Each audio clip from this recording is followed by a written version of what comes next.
කොහොමද කාලට පස්සේ ඉතින් වීඩියෝ එකක් කරන්නේ. ඉතින් මම මේ වීඩියෝ එක අද කරන්නේ ගෙදර ඉඳලා. සාමාන්‍යයෙන් මම මේ වීඩියෝ කරන්නේ ඔෆිස් එකේ ඉඳලානේ. ඉතින් මම අද කරන්නේ ගෙදර ඉඳලා. ඉතින් මට මේ වීඩියෝ එක කරන්න හිතුනේ මම දැන් මේ වැඩ ඇරිලා ආව විතරයි. ඉතින් වැඩ ඇරිලා ඇවිල්ලා මම මේ කම්පියුටර් දිගරියම මම දැක්කා මෙන්න මේ ෆොටෝ එක. මේ ෆොටෝ එකේ ඔයාලට දැන් ස්ක්‍රීන් එකේ පෙනෙයි. මේ ෆොටෝ එකේ පෙන්වන්නේ 1971 ඩුබායි ඉන්ටර්නැෂනල් එයාපෝට් එක. ඒ කියන්නේ ඔයගොල්ලන් ඩුබායි යනවා නම් ඔගලම් බයින ආපෝට් එක තියන්නේ. ඒ ආපෝට් එක 1971 තිබුණේ මෙන්න මේව. ඉතින් බලන්න මේ පින්තූරේ. මේ පින්තූරේ ආපෝට් එකෙන් එළියේ කිසිම දෙයක් නැහැ. එක බිල්ඩිමක් පේන තෙක් මාන්නේක නැහැ. කාන්තාර විතරයි තියෙන්නේ. එයාපෝට් එකේ තියෙන්නේ ටර්මිනල් 3යි, එක කන්ට්‍රෝල් ටවර් එකයි, ඒ බිල්ඩිම විතරයි තියෙන්නේ. ප්ලේන් 3යි තියෙන්නේ. හරිද? ඉතින් ඔන්නෝක තමයි ඩුබායි එයාපෝට් එක 1971. 1971 වෙනකොට ලංකාවේ මේ එයාපෝට් කීයක් තිබ්බද? ලංකාවේ කටුනායක තිබ්බා, රත්මලාන තිබ්බා. සුද්දෝ ලංකාවට දීලා ගිය එයාපෝට් කීයක්ම ලංකාවට දීලා ගියද සුද්දෝ ලංකාවෙන් යනකොට. හරිද? 1948 ඉඳලා. ඉතින් 1948 ඉඳලා 71 වෙනකොට අවුරුදු 20කටත් වැඩිය ගිහිල්ලා ලංකාවට දාස හම්බෙලා. හරිද? ඒ වුණාට ලංකාවේ මොනවා තත්ත්වයක තිබුණේ. අද වෙනකොට ගත්තත් ලංකාවේ තියෙන්නේ තාම 1980 ගණන් වල නැත්නම් 60 70 ගණන් වල හදපු එයාපෝට් එක තමයි තාම ලංකාවේ තියෙන්නේ. මත්තලකල එයාපෝට් එකක් හැදුවා. ඒකට ප්ලේන් බාන්නේ නැහැ. හරිද? ණය වෙලා හැදුවා එයාපෝට් එක. ඉතින් මේ වගේ පැහැදිලි දර්ශනයක් නැතුව ක්‍රියාත්මක වෙච්ච සුදුවලි ප්‍රොජෙක්ට් නිසා නැත්තම් දූෂණ වංචා නිසා නැත්තම් කිසිම තැකීමක් කරන්න නැතුව හිටපු නිසා තමයි ලංකාව අද මේ වගේ තත්ත්වයකට පත් වෙලා තියෙන්නේ. ඉතින් උලන් කල්පනා කරලා බලන්න. මේකට වග කියන්න ඕනේ දේශපාලඥය විතරද නැත්නම් ඡන්ද දුන්න ඔබත් මේකට වග කියන්න ඕනේද? ඉතින් දැන් අපි ලංකාව ලොකු වලක වැටලා ඉවරයි. ලංකාව අවුරුදු නිදහස් සම්බල අවුරුදු 70ක් ගිහිල්ලා තාම ලංකාවට අඩු ගන්න ඩිජිටල් ක්‍රමයට වැඩ කරගන්නවත් හැකියාවක් ලැබිලා නැහැ. උදාහරණයක් කිව්වොත් එහෙම මම මගේ තියෙන ඉඩමක් විකුණන හදද්දි ඒකට තාම ඒකේ ප්ලෑන් එක අප්‍රූව් වෙන්න තාම ප්‍රාදේශීය සභාවේ තියෙන්නේ. ඒක එක එක කට්ටියට සභාව රැස් වෙන්න ඕනේ. සභාව රැස් වෙනකන් ඒක අප්‍රූව් වෙන්නේ නැහැ කියනවා. තව දවසක් කතා කරාට පස්සේ කියනවා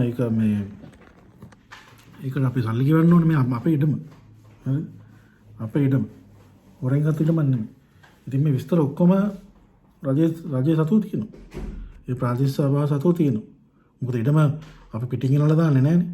ඉතින් මේ ප්‍රාදේශීය සභාවට තියෙනවා පැහැදිලිව මේ ඉඩම කාටද අයිති තිබුණේ, කවුද වික්කේ, ඒ විස්තර සිරුම් දේ තියෙනවා. ඒ තියෙද්දිත් නැවත ඒ එකම විස්තර ටික ඉල්ලනවා. ප්ලෑන් එක ඉල්ලනවා. ප්ලෑන් එක අප්‍රූව් කරන්න ඕනේ. ඒක ඊට පස්සේ ඔක්කොම ප්ලෑන් එක අපි කරන්නේ මීන්දුරුවෙක් ලව්වා මැනලා දුන්නාට පස්සේ ඒක අප්‍රූව් කරන්න ඒක සභාවාරයේ තියෙන්නේ මාසෙකට සැරයක්ලු. ඉතින් මාසෙකට සැරයක් තියෙන එකට එක්කෙනෙක් ආවේ නැහැ කියලා ආමත් ඊළඟ සුමාන්ට කල් ගිහිල්ලා.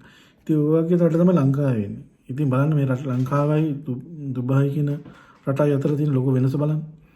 ලංකාව අපි පාඩම් කියන්න තියෙන. අපි කාලයත් එක්ක ඉස්සරහට ගිහිල්ලා තියෙන්නේ නැහැ. ඉතින් මේ දේවල් වෙනස් කරන්න ඉතාමත් ලොකු දුෂ්කර කාර්යයක් මේ රජයට තියෙනවා. මම දන්නේ මේ රජය කොහෙන්ද පටන් ගන්න ඕනේ කියලා. මම සමහරවිට ආරම්භ කරනකොට හිතා ගන්න බෑ කොහෙන්ද පටන් ගන්න කියලා මේ දේවල් වෙනස් කරන්න. යමක් වෙනස් කරන්න යනකොට ඒකට විරුද්ධව ගොඩාක් දෙනෙක් විරෝධය පළ කරනවා. ඉතින් මේ මිනිස්සු වෙනස් වෙන්න අකමැති. ඉතින් මේ දේවල් තමයි ලංකාවට තියෙන්නේ. හැම දෙයක්ම ලංකාව වෙනස් කරන්න ඕනේ මුලින් ඉඳලම. ඉතින් ඒකට ඉතාම බාහිර දූර කාර්යයක් වෙනවා. ඉතින් මට මේකෙන් කියන්න තියෙන ඔයගොල්ලන් ලංකාවේ විශේෂයෙන්ම රාජ්‍ය සේවයේ වැඩ කරනවා නම් ඔයගොල්ලන් ඉස්සෙල්ලාම හිතලා බලන්න ඔයගොල්ලන්ට හම්බෙන පඩියට ඔයගොල්ලන්ට ගෙවන්න බදු මුදල් ඔයගොල්ලන්ට ගෙවන්න පඩියට ඔයගොල්ලන් උපරිම සේවය ඔයගොල්ලන්ගෙන් වගකීම ඔයගොල්ලන් ඉෂ්ට කරනවාද? ඒක තමයි ඔයගොල්ලන්ට හිතන්න තියෙන්නේ. පුද්ගලික අංශයේ සේවකෙක් නම් ඔයගොල්ලන්ට හිතන්න දෙයක් නැහැ. මොකද ඔයගොල්ලන් වැඩ කරේ නැත්නම් ඔයගොල්ලන් අනිත් පැත්තට රස්සාවෙන් දොට්ට දානවා. ඉතින් රාජ්‍ය සේවකෙක් නම් එහෙම කරන්නේ නැහැනේ. ඉතින් රාජ්‍ය සේවකෙක් නම් ඔයගොල්ලන් කල්පනා කරලා බලන්න ඔයගොල්ලන් ගන්න පඩියට ඔයගොල්ලන් උපරිම සේවය මහජනතාවට කරනවා. හැමදෙස්සම මහජනතාව පෙරට තියලා කටයුතු කරනවාද කියලා හිතලා බලලා ඔයගොල්ලන් හිතන්න නැත්නම් ඔයගොල්ලන් එහෙම කරන්නේ නැත්නම් ලංකාව මේ තියෙන තත්ත්වයට වග කියන්න ඕනේ ඔයගොල්ලන් තමයි කියලා මම කියන අකමැත්තෙන් උනත්. ඉතින් බලන්න මේ ඩුබායි නැවතත් මේ පින්තූර දිහා බලන්න. ඩුබායි අද තියෙන තත්ත්වයත් තෙල් ඩුබායි කවුරුහරි කියන්න පුළුවන් ඩුබායි දිනුනේ තෙල් නිසා කියලා.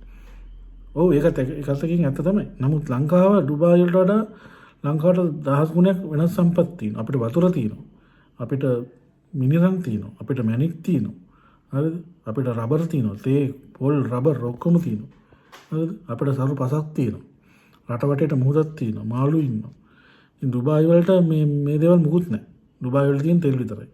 නමුත් අපිට අර ඔක්කොම සම්පත් තියාගෙන අයි අපිට බැරි වුණේ මේ ලංකාව ගොඩ ගන්න කියන එකට ප්‍රශ්න වගකියුත්තන් ගොඩක් ඉන්නවා. දේශපාලනඥයෝ වග කියන්න ඕනේ. මං කිව්වා වගේ උඹලා වැඩ කරන්නේ නැත්නම් ඒකටත් උඹලා රාජ්‍ය සේවකයෝ උඹලා වග කියන්න ඕනේ. ඉතින් මේ වගේ වගකියුතු ගොඩක් ඉන්නවා. ඉතින් උඹලා කල්පනා කරලා බලන්න උඹලන්ට වෙලා තියෙන ලාකට මේකට වග කියන්න ඕනේ කවුද කියලා. ඉතින් එහෙම බලලා උඹලන්ගේ අදහස් මේ වීඩියෝට යටින් කමෙන්ට් කරන්න. ඉතින් මේ අලුත් අවුරුද්දෙන් ඉඳන්වත් අපි අධිෂ්ඨාන කරගමු. අපි කලින් කරපු වැරදි නොකර අලුත් විදිහට හිතලා ලංකාව අපේ රට ගොඩ ගන්න අපි අධිෂ්ඨාන කරගමු කියලා කියන ගමන් මම මේ වීඩියෝ එක අවසන් කරනවා. එහෙනම් තවත් මේ වීඩියෝ එකකින් අපි හම්බෙමු. එතකන් ඔයගලන්ට ජය වේවා.